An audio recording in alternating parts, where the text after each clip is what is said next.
Well, I'm just so happy to be here. Y'all got me out of cooking dinner tonight. I mean, that's fabulous. And I wanted to tell you before I got started, my good friend Reese Witherspoon, she has whiskey in a teacup, and I have bourbon in a tea glass. So I just had a couple drinks before y'all got here. But I wanted to tell you all about some of the housewives of Richmond. Now, I think we have some pretty fabulous characters here in Richmond.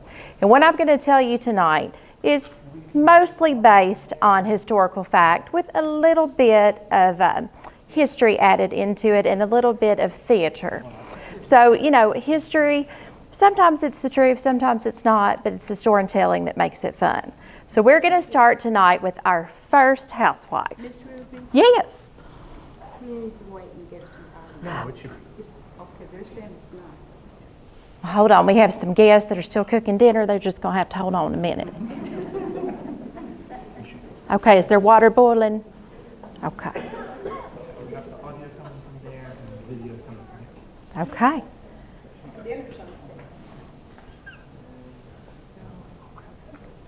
Get this to... They've got too far away.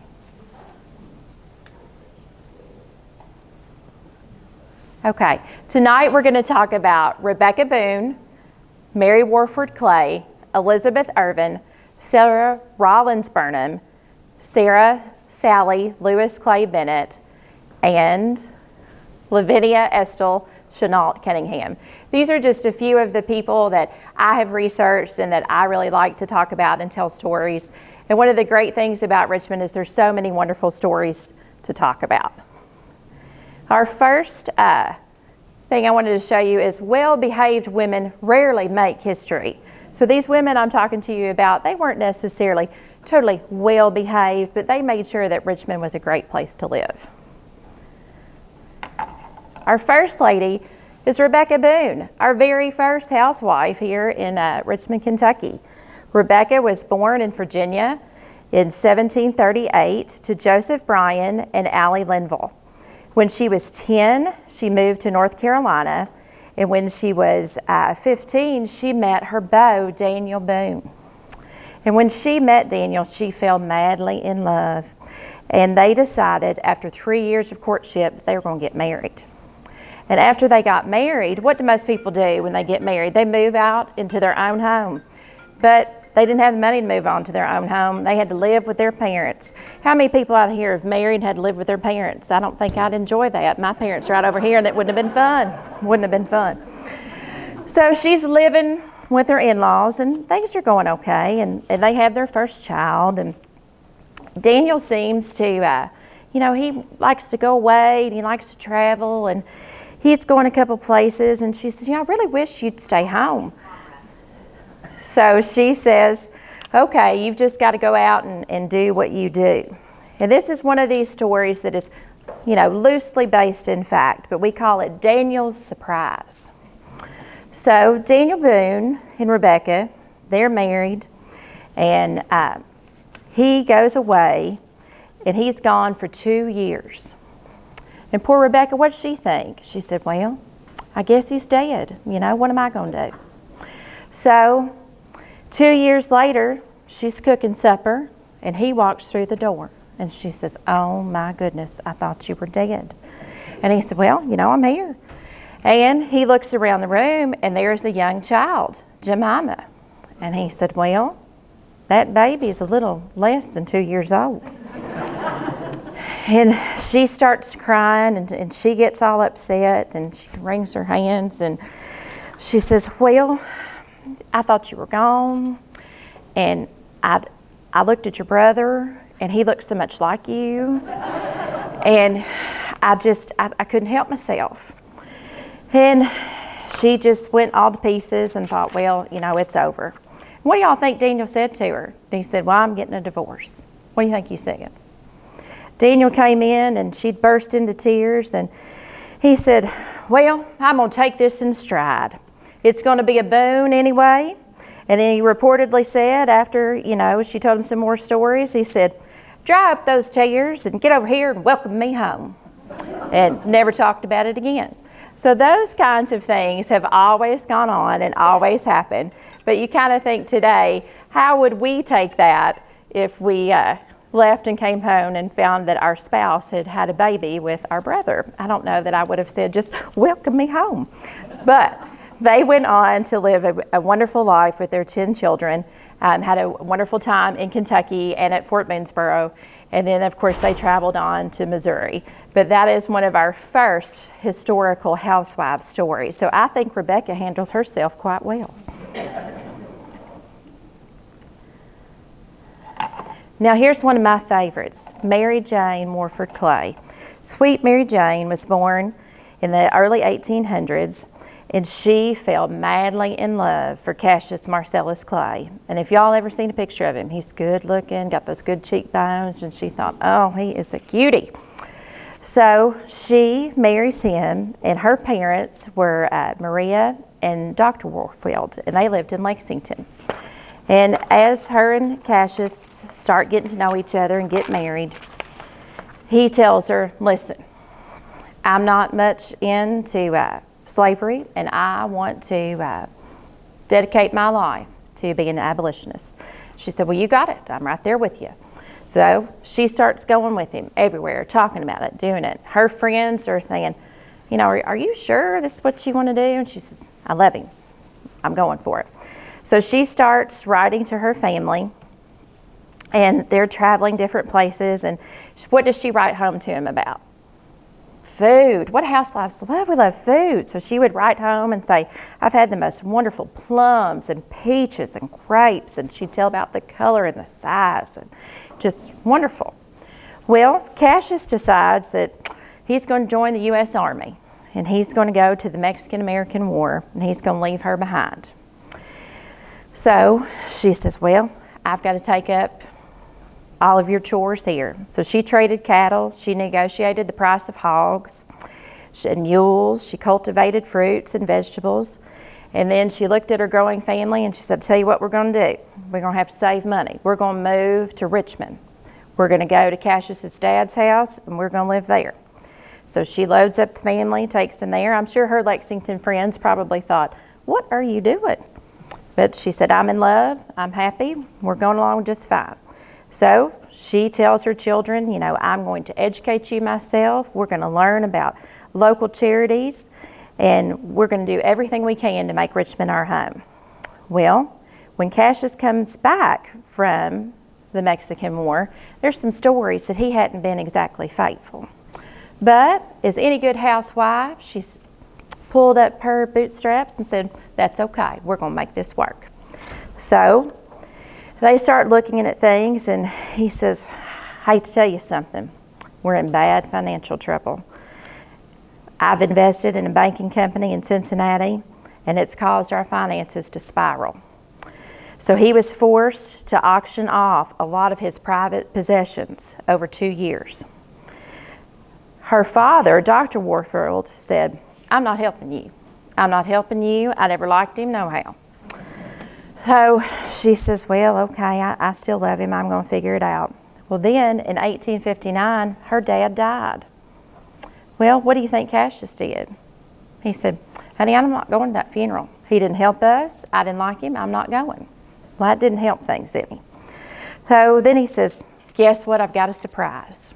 And she said, okay, what is it? He said, President Abraham Lincoln has appointed me to be the minister to Russia. We're going to load these kids up and move to Russia. So, still in love, she says, okay, you got it, we're going. So they go to Russia and start their life there. But after a couple years, she decides, I really miss Kentucky, and I want to go home. And one of her young children wasn't feeling well, and she just tells Cassius, look, you need to, get this settled. I'm going to go ahead and go home and get things back the way they need to be. And, hopefully in a year or so, you'll be home. So he says, all right, you go ahead. So she returns back to the Bluegrass State, and it is in the midst of a Civil War. She opens up her home to soldiers to stay. She allowed thousands of Union horses and mules to graze on Whitehall's lawn. And she tried to aid the Union Army and left her to a vulnerable attack by the Confederates. In late July 18 1864, her carriage house and her lumber house were burned to the ground by Confederate forces. And you can imagine, you're running a house all by yourself with no husband, trying to make all this work. So by the time he returns in 1862, she says, look, I have personally overseen everything. I have cultivated and expanded our farm by 2,500 acres. I've been able to pay off almost all of our debts. And she earned an estimated $80,000 through property rental and the sale of livestock. So she's feeling pretty good about herself. She thinks, I've done great. Well, Cash isn't really impressed. He says, well, you know, that's fine, but I'm here now. I'm going to start doing things. Well, how would you feel about that? She didn't feel very great about it. So next thing you know, here shows up a young child from Russia, 2-year-old little child. And he says, listen, I forgot to tell you, but I had a friend in Russia, and he got himself in a little trouble, and I told him I'd take this baby. Well, I don't know how you all would feel about it, but if my husband came home and said, here's this baby, I'd have a lot of questions. So what did she do? She said, you're going upstairs to the cold room. The very room upstairs didn't have any heat. He said his ice water would freeze in the middle of the night. And she said, that's where you're going to stay.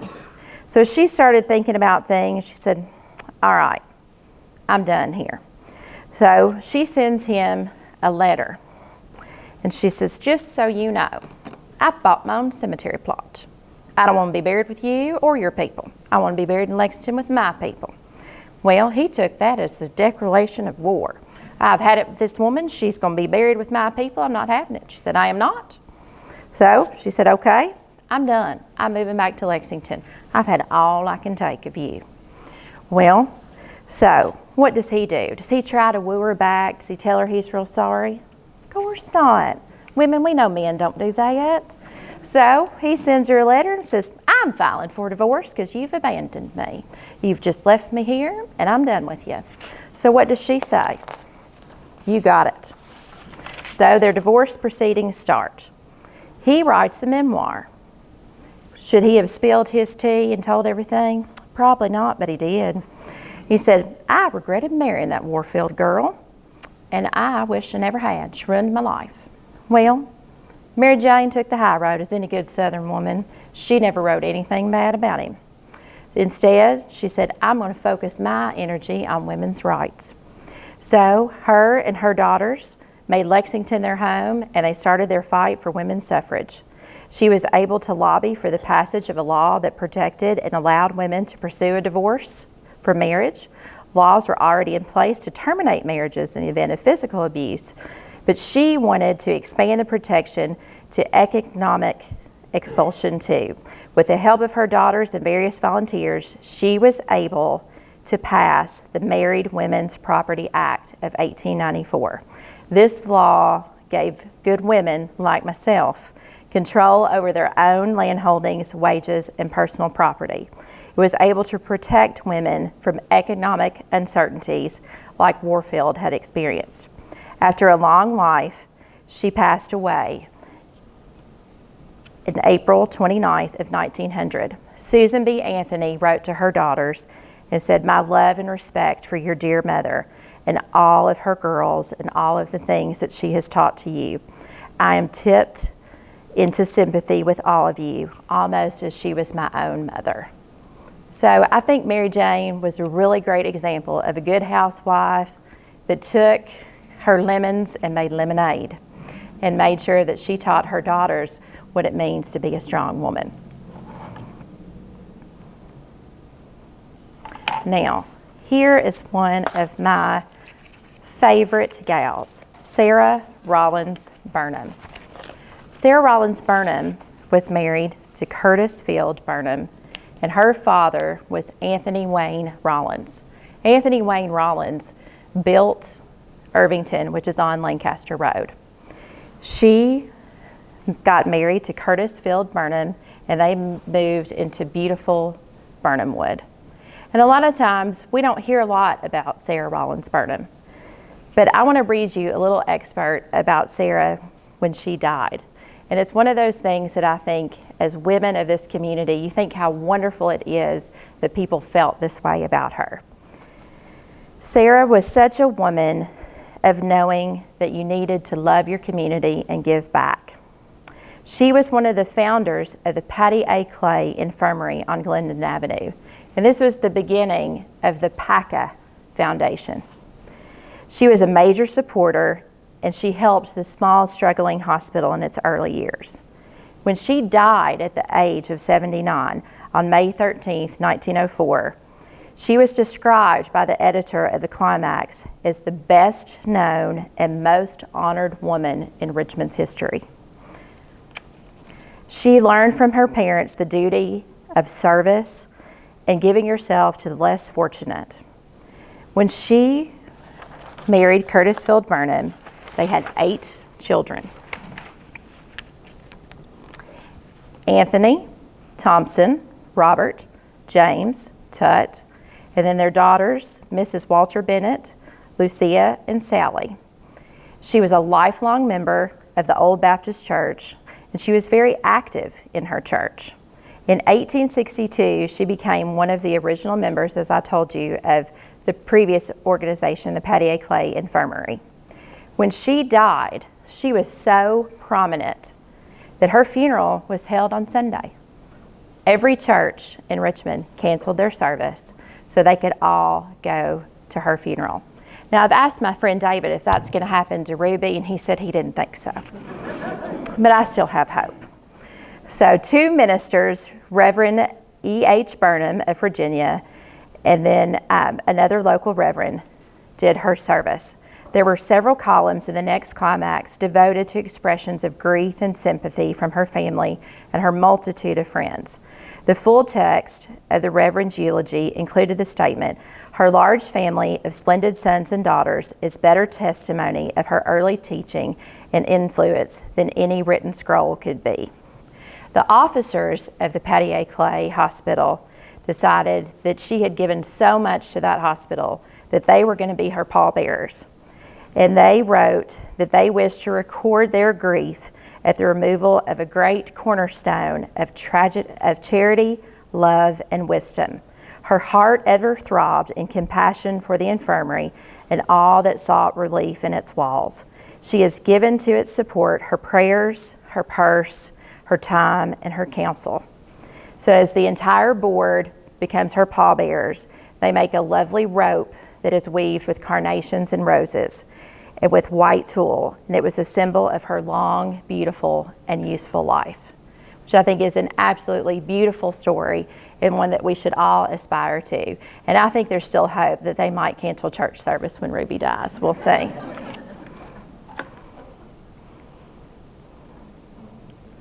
Back here. Now, this is my very favorite housewife, Elizabeth Shelby Irvin. Elizabeth Shelby Irvin, I think, is one of the most benevolent people in Richmond. Elizabeth was born to her parents, David and Sarah Irvin, and she grew up in the Irvington House, which is located at 345 Lancaster Avenue. She was considered to be one of the most politically well-connected young ladies in Richmond. Her great-great-grandfather was our first governor, Isaac Shelby. Her other grandfather was Ephraim McDowell, and she was extremely well-connected. Her dad was Madison County's second county clerk. Her grandfather was our first county clerk, and her whole family had wonderful, bright ideas for Elizabeth. She went to work with her dad in the county clerk's office. And as she was working there, she began to notice somebody that she fell in love with. Does anybody know who she fell in love with? She fell in love with her cousin, William Irvin. He was her daddy's brother's child, and she writes in her memoir that she was young and rebellious and in love with him. They decide to get married, and she thinks that life is going to be wonderful and perfect. So as they get married, they start their life at a farm where Greenway Subdivision is. That's Barnes Mill Road, where Lamar and Westwood, there's their farm, and they're enjoying their time together. They have 4 children in the span of 10 years. One thing that Mrs. Irvin did that I don't know that any mother could do today is that she had Susan and Addie that were 2 and 4. She was pregnant with her 3rd child, Katie, and both of her children died a day apart. And she had to think about, I'm going to bury both of these children in the same casket. Her father allowed her to have a visitation. He was currently living at Irvington. They sent out formal invitations, and she had to bury both of those children, and then 2 months later have Katie, which I can't imagine how hard that would be. But she continued to go on. She was so thrilled at the birth of her daughter, Katie. And then 3 years later, she had her son, Willie. And things were starting to look up for the Irvins. But unfortunately, a terrible case of cholera came through Richmond, and Willie died at the age of 4. Devastated by this news, she was left with sweet Katie. And there are writings in Irvington that Katie writes to her dad, telling him how much she misses him and that she can't wait for him to come home from a business trip. And her dad was a very prominent businessman and banker. He had the Irvin Walker Bank, which later became State Bank, that became Chase Bank. So it's just Katie and her and William, and they're happy. But unfortunately, yellow fever comes through Richmond, and she loses her 4th child. And we can only imagine. I know that Ruby Richmond couldn't stand to lose 4 children and still go on. Her father, as the county clerk, comes to her that Christmas Eve and says, Elizabeth, I know how much you love your family home of Irvington, and I have signed it over to you. And there's a deed in the courthouse dated Christmas Eve that he gives it to her. And he said, this is going to be your house, and things are going to change. So she excitedly moves in to Irvington with William, and then she thinks this time's going to be different. 4 years later, she becomes pregnant with her last child, Bessie, and she is the absolute apple of their eye. They couldn't be happier.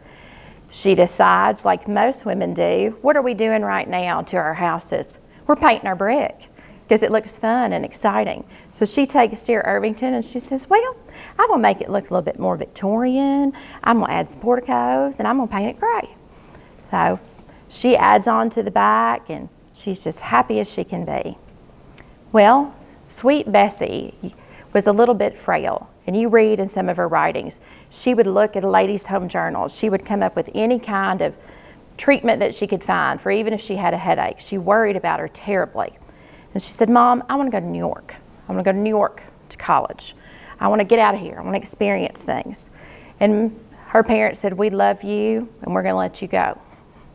What happened in New York? Typhoid fever. So unfortunately, she gets a telegram that says, Bessie is terribly sick. You got to get here right now. She drops everything, goes there, and 4 days later, Bessie passes away. Absolutely devastates the family. They come home, and she writes in her writing, they had the very first greenhouse in Richmond. Every day she went to the cemetery. She grew her own flowers. She went there every single day. Soon, her husband passes away, and she's got the next 29 years of her life to live. And what could she do? What would we do? A lot of us would say, can't go on, can't make it. There's no way I can do this. But she said, have to keep going. She was able to make sure that her husband's business still survived, her property downtown. She had farms everywhere. We've read articles in the Richmond Register that talks about her property downtown and how she was getting things fixed, and things were wonderful. She even has a letter that she wrote to her pastor that she says, I was a young 25-year-old that didn't have the Lord in my life, and I buried both of my children in the same coffin, and that is when I found him. And I have led my entire life finding the Lord. And it's one of the most beautiful letters. If anybody would ever like it, we'd be happy to share that with you at Tourism. But as Mrs. Irvin gets older and she is 90.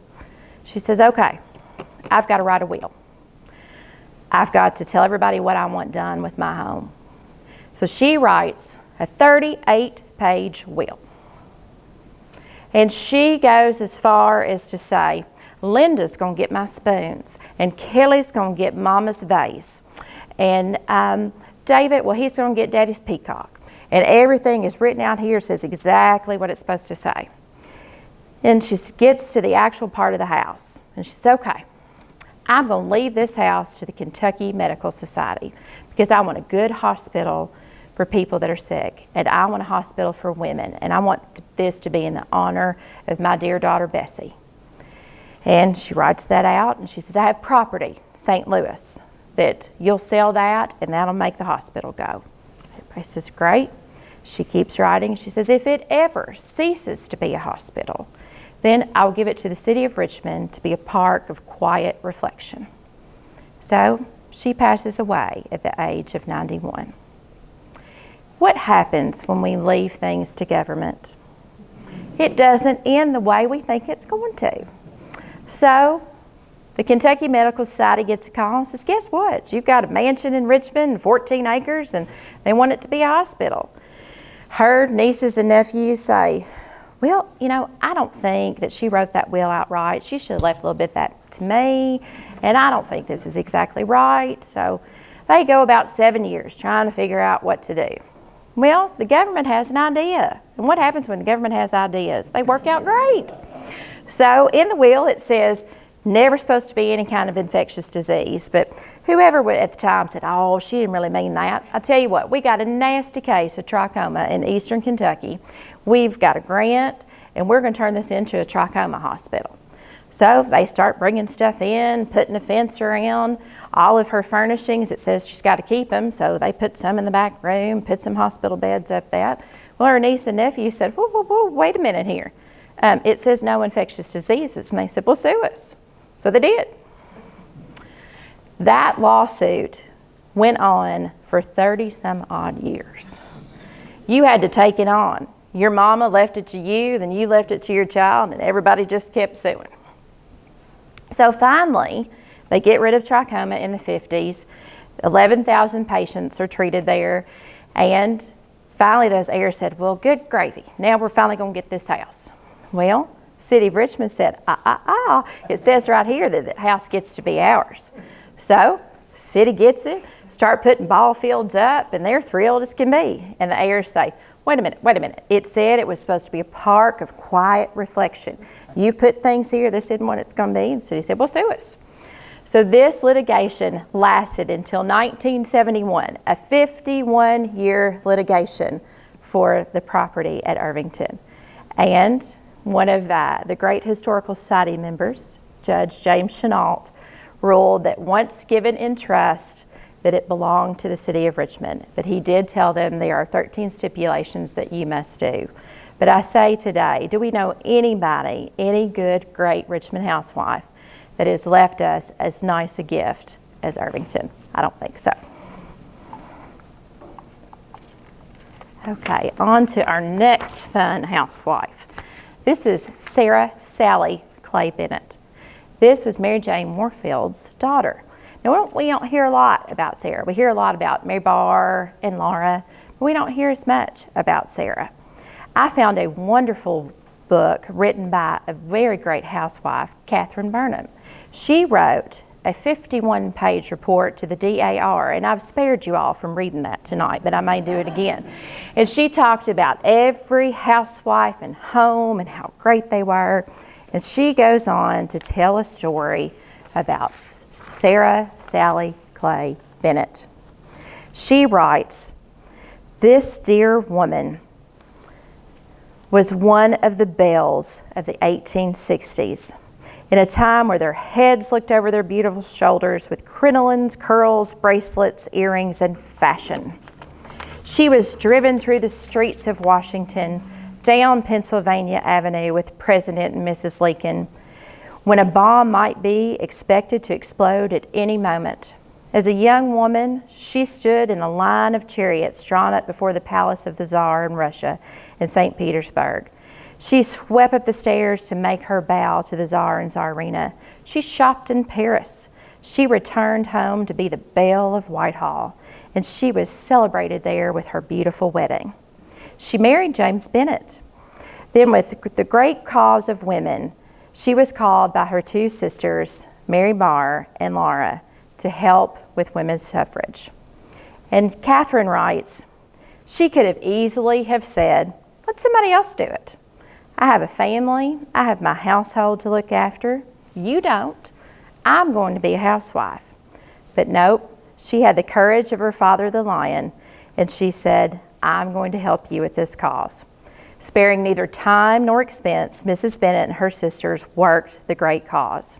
In the 1890s, she walked down the streets of Richmond with Susan B. Anthony, who had come to lecture at the courthouse when it was dangerous to do so.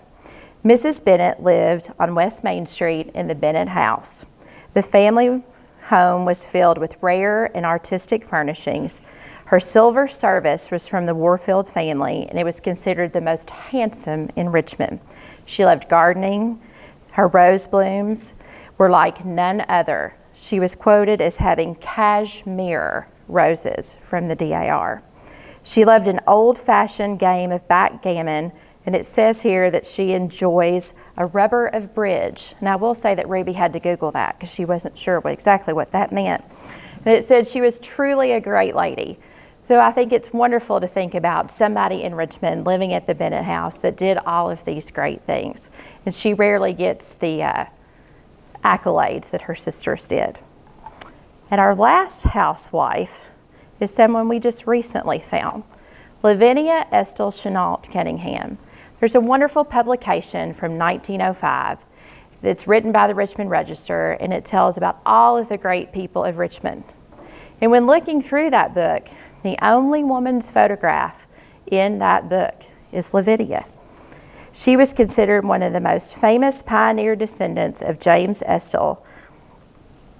She was considered handsome, noble, among the beautiful types of Kentucky women.